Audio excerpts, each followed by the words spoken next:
Auzubillahiminash-shaytanir-rajeem. Bismillahir-Rahmanir-Rahim. This is Agha Shahriar Khan. I welcome to all of you once again on the platform of CSS Brainby, and particularly in the much awaited orientation session of English essay that is going to start from today, that is starting from today basically. And it is for CSS Special Exam 2023 that is going to be held in May, inshallah. MPT थोड़ी सी delay हो गई है because of CSS regular exam of 23, but वो भी जल्दी हो जाएगी। जिन लोगों को मेरे बारे में नहीं पता, मेरा शॉर्ट इंट्रोडक्शन, मैं अपना नाम बता चुका हूँ। I belong to the 48 CTP and currently allocated in Pakistan Audit and Account Service and working as Assistant Accountant General AG Sindh। ठीक है जी। यहाँ पर हमारा सेशन है जो है वो exclusive English exclusive batch 1 CSS special exam 2023। मैं हमेशा कोई भी ओरिएंटेशन सेशन स्टार्ट करने से पहले कहता हूँ, बताता हूँ कि what is the purpose of conducting this session. इस सेशन का कभी भी ये पर्पस नहीं है कि टू फोर्स यू और to convince you to join our platform as far as the preparation of English essay is concern. इस ओरिएंटेशन सेशन का हमेशा मतलब ये हुआ है कि to provide you the complete road map of the preparation of English essay. अगर essay का है तो ऐसे करंट अफेयर्स, पाकिस्तान अफेयर्स में हमने करंट अफेयर्स और पाकिस्तान अफेयर्स के रोड मैप की बात की थी। इसी तरह जब इंग्लिश प्रेसियन कंपोजिशन की बात करेंगे तो उसकी प्रिपरेशन के रोड मैप की इंशाल्लाह बात की जाएगी। तो इंग्लिश ऐसे में आपको बताया जाए कि वो क्या तरीके हैं जो आपको फेलियर से बचाएंगे, या वो क्या कॉमन मिस्टेक्स हैं which usually students repeat, that is why they cannot cross the line, cannot cross the passing line, और फिर वो फेल हो जाते हैं।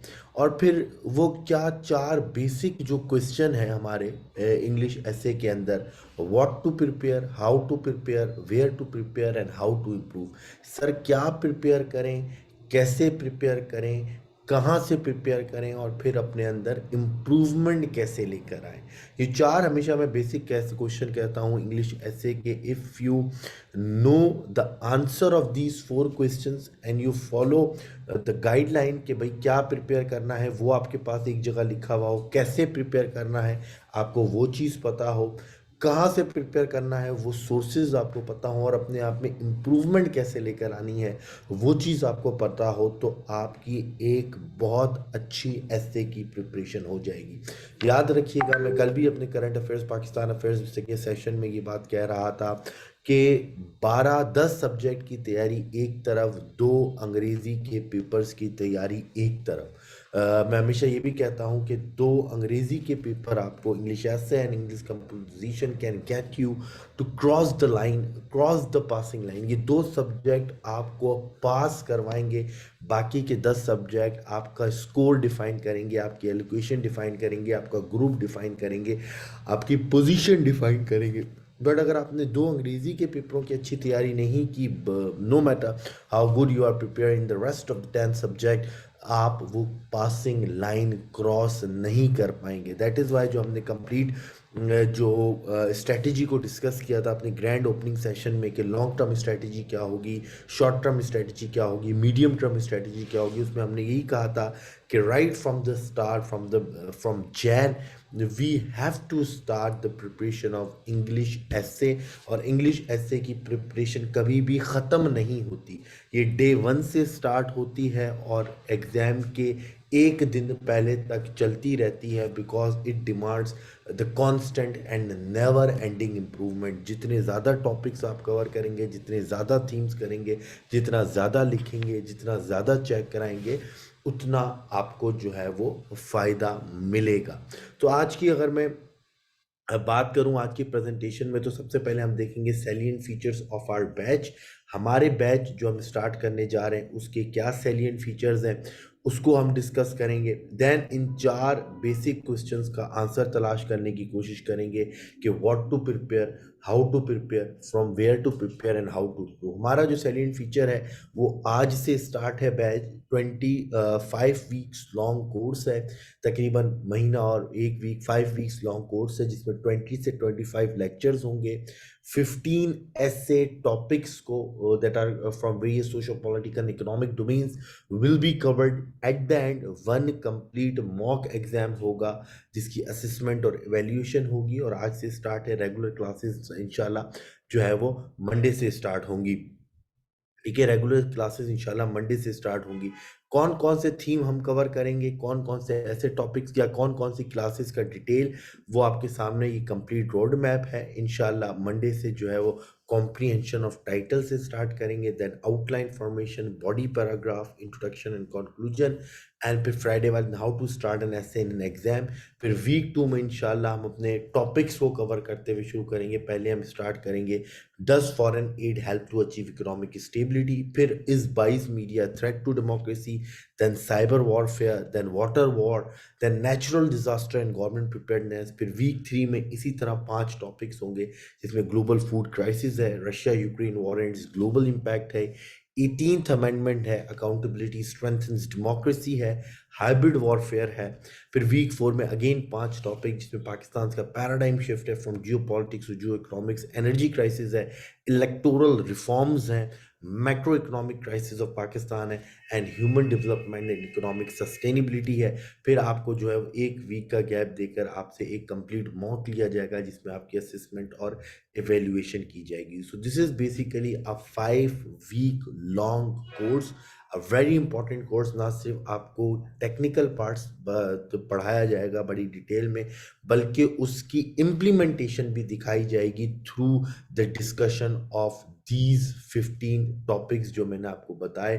15 टॉपिक्स ऐसे कि अगर आपको उनकी इम्प्लीमेंटेशन एक दफ़ा समझा दी जाए, वो आपको सही तरह पढ़ा दिए जाएं, then you can write an a comprehensive outline on any topic, depending कि अगर आपकी इसी में अगर रिसर्च अच्छी है तो आप किसी भी टॉपिक के ऊपर उसी पैटर्न के ऊपर जो चीज़ें आपको सिखाई गई हैं आप एक अच्छी आउटलाइन बना सकते हैं, आप एक अच्छा इंट्रोडक्शन लिख सकते हैं, आप एक जो है वो इम्प्रेसिव बॉडी पैराग्राफ्स लिख सकते हैं, और आप एक अकॉर्डिंग टू टेक्निक या अच्छा conclusion, to the point conclusion आप वहाँ पर लिख सकते हैं। दैट इज़ वाई इसमें 15 टॉपिक्स को इंक्लूड किया गया ताकि आपको इम्प्लीमेंटेशन भी दिखाई जाए कि अच्छा इस तरह चीज़ें होंगी, इस तरह चीज़ें जो है वो नहीं होंगी। ठीक है जी। अच्छा जी, देन जी हमारे पास क्या है, हम जो है वो बात करते हैं what to prepare, how to prepare, from where to prepare and how to improve. सबसे पहले बात करते हैं कि भाई ऐसे में क्या प्रिपेयर किया जाए। सबसे पहले अगर कोई भी आप एक न्यू स्टूडेंट हैं, you have just started the preparation of CSS, तो मैं हमेशा हर बच्चे से कहता हूँ पहले 1-2 वीक में आप करंट अफेयर्स, पाकिस्तान अफेयर्स से स्टार्ट ले लें, इस्लामिया से स्टार्ट ले लें, आपकी मर्जी है, but after 1-2 weeks you have to start the preparation of English essay. अब ऐसे की प्रिपरेशन कहाँ से स्टार्ट लें, मैं हमेशा कहता हूँ जैसे करंट अफेयर्स है या इस्लामियात है या जनरल साइंस है, सोशोलॉजी है, पॉलिटिकल साइंस है, उनका आप सिलेबस उठाएं और सिलेबस को गौर से पढ़ें और फिर वहाँ से प्रिपरेशन शुरू करें। बट अनफॉर्चुनेटली ऐसे में मसला ये है कि ऐसे में वन लाइनर सिलेबस है। क्या है जी? वन लाइनर सिलेबस कि you have to prepare, you have to attempt one or more topics in an exam जो जो मुख्तलिफ क्वालिटीज़ को कवर करते हुए आ रहे हो, तो वन लाइनर सिलेबस है। सिलेबस में आपको कोई चीज़ नहीं मिलेगी कि भाई व्हाट टू प्रिपेयर या हाउ टू प्रिपेयर, ना जो वहाँ पे कोई चीज़ ऐसी लिखी हुई है जो आपको complete guidance they. So that is the dilemma or the difficulty for English essay. So what to prepare में क्योंकि सिलेबस में है ही नहीं, तो सबसे पहले जो आपको कवर करना चाहिए और जो सबसे पहले हम भी कवर करते हैं वो है आपका technical part, the technical side of English ऐसे।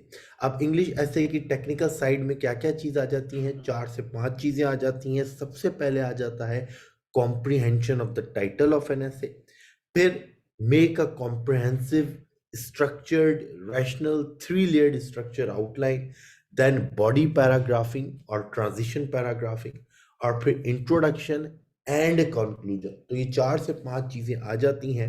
यूजुअली मैं अक्सर स्टूडेंट को देखता हूँ, दे स्टार्टेड प्रिपरेशन इंग्लिश ऐसे from various academies and teachers, उनको टीचर एक दिन पढ़ाते हैं और बोलते हैं भाई कल से जो है वो आप लोग ऐसे लिख कर आना। ऐसा नहीं होता।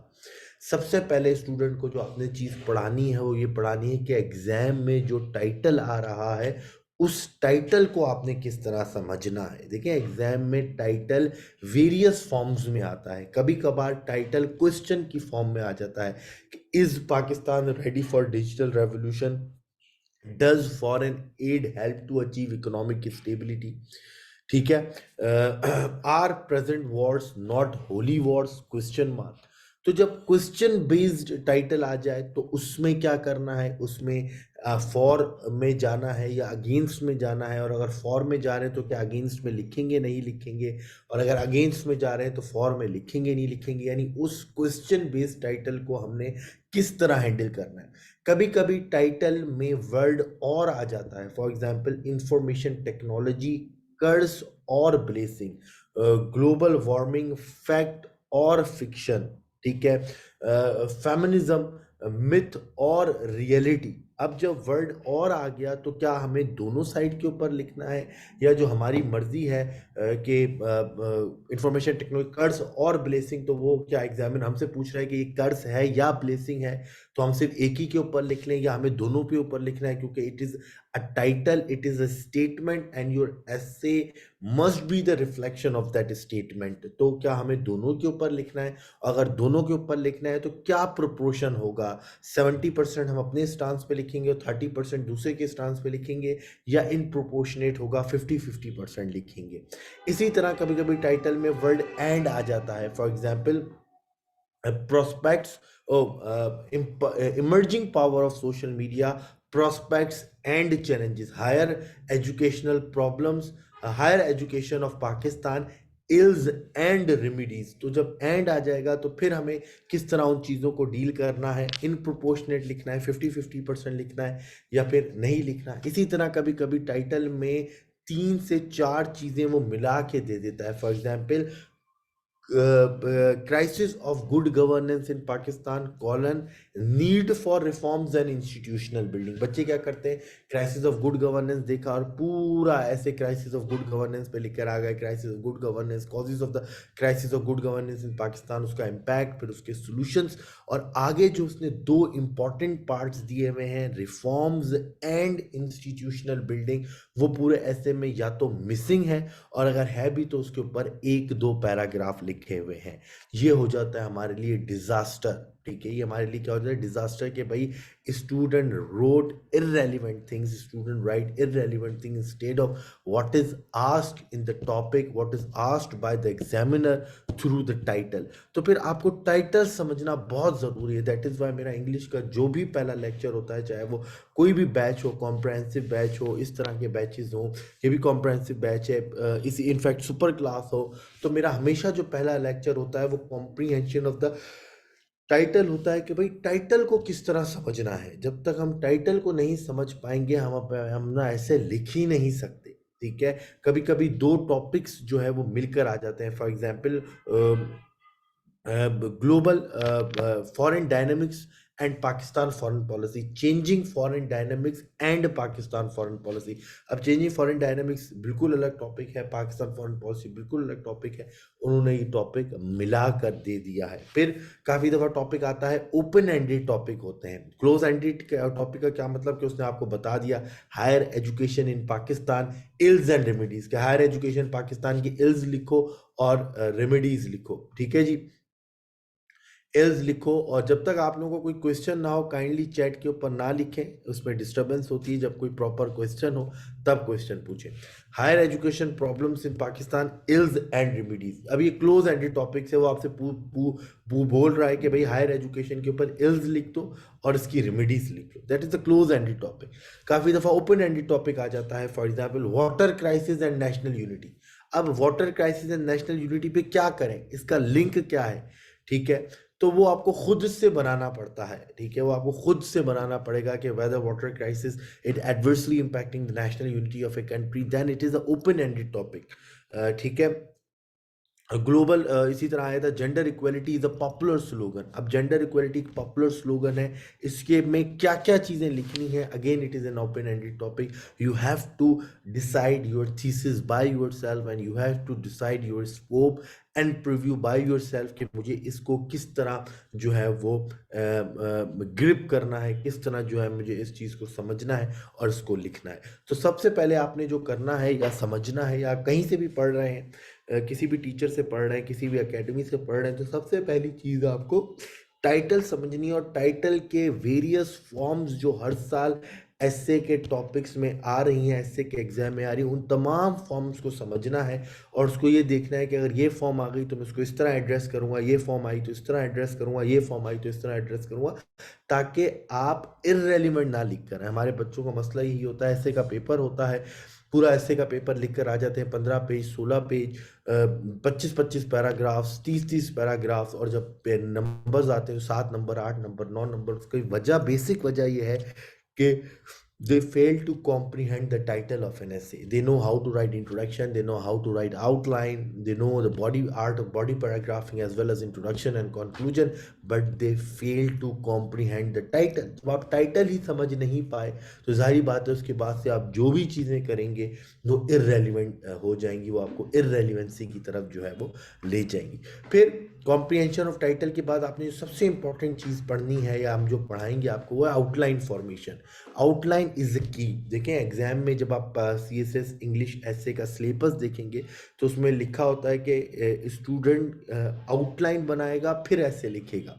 अगर आप इंग्लिश एसए का पास्ट पेपर्स भी उठा लें तो हर पास्ट पेपर में जब आप क्वेश्चन पढ़ेंगे तो लिखा होगा write a comprehensive outline, make a comprehensive outline and write an essay of 2500 to 3000 words. तो outline is a compulsory part of English essay. हम आपको अपनी तरफ से आपको आउटलाइन नहीं बनानी, it is a compulsory part of the question of English essay जो आपको बनानी ही बनानी। अब आउटलाइन क्यों है, आउटलाइन क्या है? Outline is a very important thing because it is a place in which you convince the examiner that you know the title, that you can cover the title from various dimensions. You have arguments, you have evidences, you have proofs, you have logical arguments, and as well as you can arrange your arguments in a logical sequence. तो एक place है जहाँ पर आप examiner को convince कर सकते हैं कि मुझे टाइटल पता है, मैं इसको वेरियस डायमेंशन से कवर कर सकता हूँ, मेरे पास आर्ग्यूमेंट्स है, मेरे पास एविडेंस है, और मैं अपने आर्ग्यूमेंट्स को लॉजिकल मैनर में भी जो है वो अरेंज करके कर सकता हूँ, just like a lawyer that is standing before the jury and fighting his case. Then जी हमारे पास इंट्रोडक्शन और इंट्रोडक्शन आ जाता है। इंट्रोडक्शन का पर्पज़ ये होता है कि एग्जामिनर आपकी इंग्लिश लैंग्वेज को चेक करना चाह रहा होता है कि इसने जो बातें आउटलाइन में बोली हैं क्या वो करेक्ट इंग्लिश लैंग्वेज में अपने आप को एक्सप्रेस भी कर पा रहा है या नहीं कर पा रहा। If the title demands your stance, तो weather the student can take his or her stance in the introduction, can introduce the topic or not। तो ये सब चीज़ें वो कर भी पा रहा है या नहीं कर पा रहा, और किस तरह एक इंट्रोडक्शन पैराग्राफ में वो पूरे एसे को समराइज फॉर्म में पेश कर रहा है जिसमें स्टांस भी मौजूद है, इंट्रोड्यूस भी किया हुआ है टॉपिक को, और डिफरेंट चीज़ें जिसने आउटलाइन में बनाई हैं वो भी मौजूद हैं। Then body paragraphing, body paragraphing की अपनी टेक्निक है, हर आर्ग्यूमेंट हर बेसिक थीम के ऊपर एक बॉडी पैराग्राफ होता है।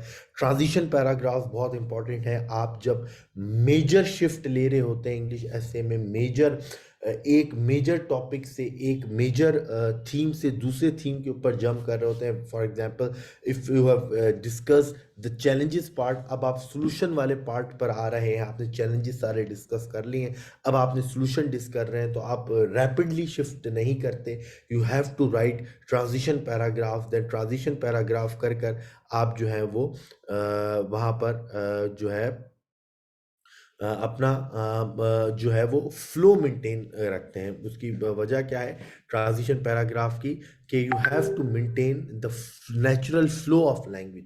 देन उसके बाद कंक्लूजन आ जाता है। कंक्लूजन का पर्पस ये होता है कि to conclude the whole discussion, the whole जो आप कर चुके हैं ऊपर 25 26 पैराग्राफ्स में, उस पूरी डिस्कशन को कंक्लूड करें and never open the new Pandora box. ठीक है, कोई न्यू पेंडोरा बॉक्स आप कंक्लूजन में नहीं खोलती। सबसे पहले आपने जो व्हाट टू प्रिपेयर वाली चीज़ में है, ये आपने करना है कि क्या करना है, व्हाट टू प्रिपेयर वाली चीज़ में आपने करना है कि भाई सबसे पहले टेक्निकल पार्ट को कवर करना है, ठीक है? किसको कवर करना है? टेक्निकल पार्ट को। फिर आ जाता है दूसरी चीज़ में आ जाती है कि भाई कवर करना क्या है, उसके बाद से कौन से टॉपिक्स कवर करने हैं, ठीक है? 15 टॉपिक्स करंट इम्पॉर्टेंट थीम्स और इश्यूज़ हम आपको कवर करवाएँगे। 15 टॉपिक्स का मतलब 15 थीम्स हम आपको कवर करवा रहे हैं। ठीक है, वैसे तो अगर देखा जाए तो अगर आप 12-14 थीम्स अपने आप से अच्छे से प्रिपेयर कर रहे हैं तो मोर देन इनफ है। बट इस लेक्चर में, इस बैच में हम आपके 15 टॉपिक्स जो हैं वो कवर करवा रहे हैं। तो पहले आपने वो कवर करने हैं अच्छे से, और फिर अपने आप से भी ख़ास तौर पे जो ट्रेडिशनल थीम्स हैं, एजुकेशन, डेमोक्रेसी एंड जेंडर या फेमिनिज्म बेस्ड थीम है, जो कि हर साल उसमें से टॉपिक आता है। एजुकेशन वाला टॉपिक भी आता है, डेमोक्रेसी का भी आता है, जेंडर बेस्ड या वुमेन बेस्ड टॉपिक भी देखें तो वो भी आ रहा होता है, उसको भी आप कवर करें। और फिर इस बैच के बाद आपके पास जितना भी टाइम है, आपको जो भी इंपॉर्टेंट टॉपिक लग रहा है, keeping in view the contemporary socio political economic and strategic dynamics, आप फिर वो करें। लेकिन अगर आप 15 टॉपिक्स कवर कर रहे हैं और एजुकेशन, डेमोक्रेसी और फेमिनिज्म भी कवर कर रहे हैं, आई डोंट थिंक कि आपको मज़ीद कोई जो है वो टॉपिक तैयार करने की ज़रूरत है। लेकिन फिर भी आप 2-3 टॉपिक्स जो आपको लगें कि इंपॉर्टेंट है वो आप प्रिपेयर कर लें, या मैं ही आपको एंड में बता दूंगा कि भाई इसके अलावा ये टॉपिक कवर कर लो। तो पहले टेक्निकल पार्ट कवर हो गया, फिर इंपॉर्टेंट थीम्स या इंपॉर्टेंट टॉपिक्स जो हैं वो कवर हो जाएंगे इस सेशन के थ्रू। उसके बाद से जो बचेंगे या जो इंपॉर्टेंट हैं या जो ट्रेडिशनल टॉपिक्स हैं वो आप अपने एंड के ऊपर कवर कर लेंगे। तीसरी चीज़ हमारे पास आ जाती है हाउ टू प्रिपेयर, ठीक है? From where to prepare. अच्छा, वेयर टू प्रिपेयर का मतलब ये है कि हमने कौन सी सोर्सेज हैं जिनसे प्रिपेयर करना है, ठीक है? याद रखिएगा, जब भी आपने प्रिपेयर करना है, ठीक है, वेयर टू प्रिपेयर, तो आपने जो है वो कभी भी किसी भी जो है वो बुक से या गाइड से आपने चीज़ को कवर नहीं करना। किसी भी टॉपिक के बारे में रिसर्च करनी है तो बहुत ज़्यादा रिसर्च प्लेटफॉर्म्स मौजूद हैं, ऑनलाइन सोर्सेज मौजूद हैं। मैं भी कुछ आप लोगों को बताता रहूँगा during the session. For example Islamabad strategic institute है, एसडीपीआई है, पीडैट है, जेडब्ल्यूटी का बहुत अच्छा मैगजीन होता है। हमारा हर महीने मैगजीन सीएसएस ब्रिनरी का इशू हो रहा होता है। डॉन न्यूज़पेपर है, नेशनल डिफेंस यूनिवर्सिटी है, फॉरेन पॉलिसी .com है, पैराडाइम शिफ्ट है, फॉरेन अफेयर्स है। इसके अलावा भी जो है वो बहुत प्लेटफॉर्म है, मैं आपको बता भी देता हूँ। मेरे पास कुछ और भी हैं, मैं आपको बता देता हूँ। जिसमें जो है वो हमारे पास गैलप आ जाता है, पीआईडी के नाम से एक प्लेटफॉर्म है, वो बहुत अच्छा है।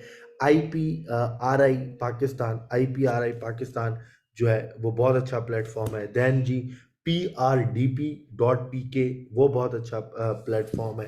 तो काफ़ी प्लेटफॉर्म है जहाँ पे आपको रेलिवेंट मटेरियल जो है वो आपको मिल जाएगा। So never consult a book of different academies या गाइड्स वगैरह, आप इसको कंसल्ट ना करें। और जो है वो किस पे का फोकस करें, रिसर्च पेपर्स के ऊपर और रेलिवेंट सोर्सेज के ऊपर, जहाँ पे आपको बहुत अच्छी चीज़ जो है वो मिल जाएगी। तीसरी चीज़ जो है हमारे पास लास्ट पॉइंट वो है कि हाउ टू इम्प्रूव। इम्प्रूव कैसे करें? देखिए, इम्प्रूव या कांस्टेंट नेवर एंडिंग इम्प्रूवमेंट, जिसको मैं कैनाई अप्रोच भी कहता हूँ। कांस्टेंट नेवर एंडिंग इम्प्रूवमेंट के लिए सिर्फ एक चीज़ है या सिर्फ दो चीज़ें हैं, वो है practice and evaluation and assessment. जब तक आप इंग्लिश ऐसे की प्रैक्टिस नहीं करेंगे, खुद से नहीं लिखेंगे, और जाके किसी अच्छे टीचर से चेक नहीं करवाएंगे, आपका एस्से इम्प्रूव नहीं होगा।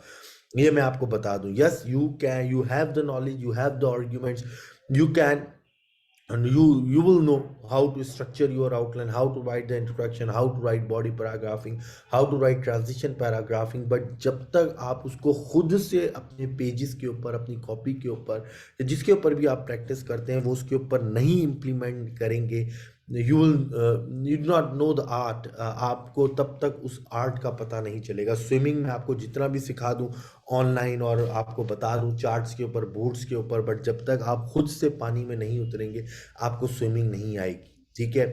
कोई भी आप गेम ले लें, कोई भी चीज़ आप ले लें, रनिंग, जब तक मैं आपको कितना भी सिखा दूं बोर्ड के ऊपर, कंप्यूटर्स के ऊपर एंगल्स बता दूं, जब तक आप जो है खुद से रनिंग नहीं करेंगे तब तक आपको रनिंग नहीं आएगी। दैट इज़ वाई हमारे ये जो 5 वीक का कोर्स है इसमें हमने एंड में एक मॉक एग्ज़ाम, एक कंप्लीट मॉक एग्ज़ाम यहाँ पर रखा है, ताकि एंड में आप उस चीज़ को खुद से भी इम्प्लीमेंट करें और फिर जो है वो हमें चेक करवाएं। क्या एक मॉक एग्ज़ाम काफ़ी है? एक मॉक एग्ज़ाम काफ़ी नहीं है, बट क्योंकि हमारे पास लिमिटेड टाइम है, दूसरे बैचेस भी स्टार्ट करने होते हैं, तो जो है वो एक मॉक है। हाँ, इसके बाद से आप मज़ीद एसेस लिखकर हमसे एवेल्यूएट कराना चाहते हैं, असेसमेंट कराना चाहते हैं, you can get your essays evaluated and assessment by us, assessment by our faculty. काफ़ी दफ़ा तो मैं भी चेक कर रहा होता हूँ, यहाँ पे देखिए पढ़े हुए भी हैं मेरे पास काफ़ी ऐसे, यहाँ पर भी पढ़े हुए हैं, नीचे भी काफ़ी एसेज वगैरह पढ़े हुए हैं जो मैं एवेल्यूएट और असिस कर रहा होता हूँ, जिसकी सेपरेट फ़ी होती है, लेकिन हम उसको कम रखते हैं ख़ास तौर पे उन बच्चों के लिए जो हमसे कोर्सेज़ ले चुके होते हैं, उनसे जो है वो हम कम रखते हैं फ़ी। लेकिन उसके लिए शर्त यह है कि फिर आपने पढ़ा हुआ भी हो। ऐसे सिर्फ आपने कहीं से पढ़कर सिर्फ चेक करवा रहे हैं तो फिर उसमें काफ़ी मसला हो रहा होता है, उसमें पूरा स्ट्रक्चर आपको बताना पड़ता है, जो फिर उसके लिए टाइम नहीं होता। Once you take the course, उसको पूरा पढ़ें, 15 एसेज जो हम आपको सिखाना चाह रहे हैं वो आप सीखें, देन आप एक कंप्लीट मॉक एग्ज़ाम दें, उसका रिजल्ट देखेंगे, उसकी आपकी डेफिशिएंसीज बताएंगे, उसमें आपके लूप होल्स बताएंगे, देन आप खुद से लिखना शुरू करें और फिर हमसे चेक करवाते रहें, जिसकी एक मिनिमम अमाउंट ऑफ फ़ी होगी, और फिर वो सिलसिला इंशाल्लाह जो है वो कंटिन्यू रहेगा। ठीक है जी। नेक्स्ट है, मैं आपको आखिर में ये भी बताता हूँ, मैंने कहा था कि जो है वो मैं आपको रीजंस ऑफ फेलियर या जो जर्नल ब्लंडर्स हैं या जर्नल मिस्टेक्स हैं जो स्टूडेंट्स करते हैं, वो भी मैं आपके साथ रिपीट डिस्कस करूँगा। ये एफपीएससी की रिपोर्ट है 2018 की। जैसा कि मैंने पहले भी कहा कि आपने गाइड बुक्स के ऊपर, क्रैम्ड नॉलेज के ऊपर, स्टीरियोटिपिकल इंफॉर्मेशन के ऊपर नहीं जाना। Try to distinguish your writing, try to distinguish your paper from the rest of the candidates. FPSC report 2018 में भी रीजंस ऑफ फेलियर को बताते हुए लिखता है एग्जामिनर के, reliance on student relied on crammed knowledge, dull monotony and repetition of stereotypical information, did not have a clear sense of essentials of comprehensive essay। जो essentials of comprehensive essay हैं, outline, formation, comprehension of title, introduction, outline, body paragraphs and transition paragraph, उनको knowledge ही नहीं थी। must know about the qualities of the standard essay। 2017 की report में लिखता है, the standard essay was examining on the footing of argumentation, content, language, and intellectual signifier. The sentence structure was glaringly flawed.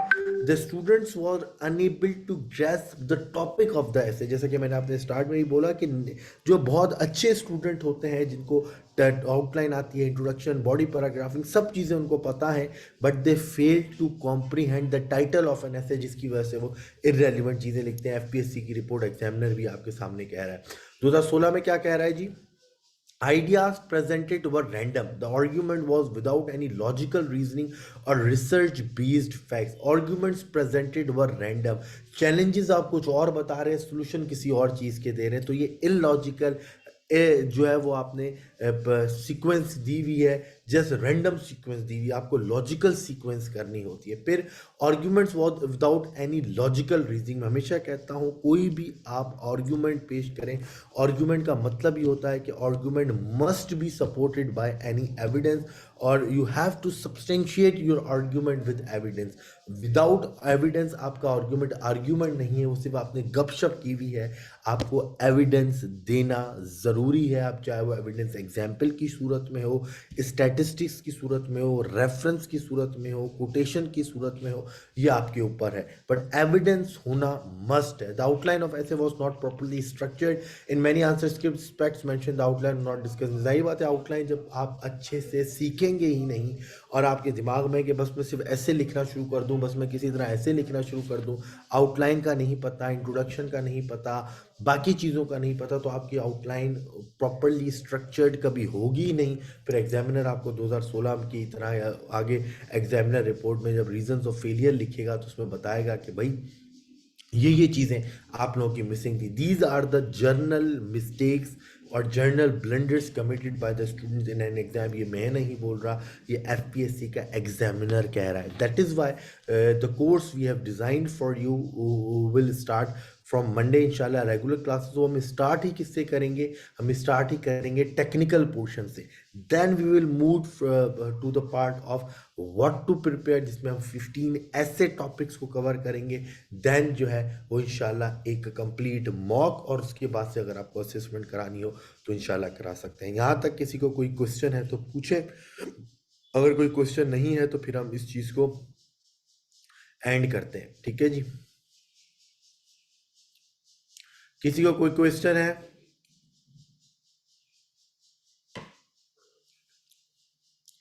जी सोनम जी पूछे, जी रेहान जी पूछे, आप पूछे question पूछे।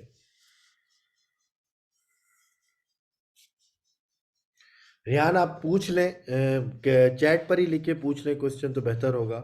Can we add flow charts and diagrams graphs in essay? The answer is no जी। Essay एक descriptive form है, उसमें आप जो है वो ग्राफिकल रिप्रेजेंटेशन ना डालें तो बेहतर है। डायग्राम्स, फ्लो चार्ट्स, ग्राफ्स आप करंट अफेयर्स में डालें, ऐसे में ये चीज़ें अवॉइड करें। Sir will you provide reading material? देखेंगे, वैसे तो हमारी आउटलाइन जो हम देंगे वही इतनी बड़ी कॉम्प्रहेंसिव होगी कि आपको इंशाल्लाह रीडिंग मटेरियल की ज़रूरत नहीं होगी, बट जहाँ पे रीडिंग मटेरियल अवेलेबल है कोशिश करेंगे वो शेयर कर दें। जी मैं सोर्स वाली स्लाइड दोबारा बता देता हूँ मैं।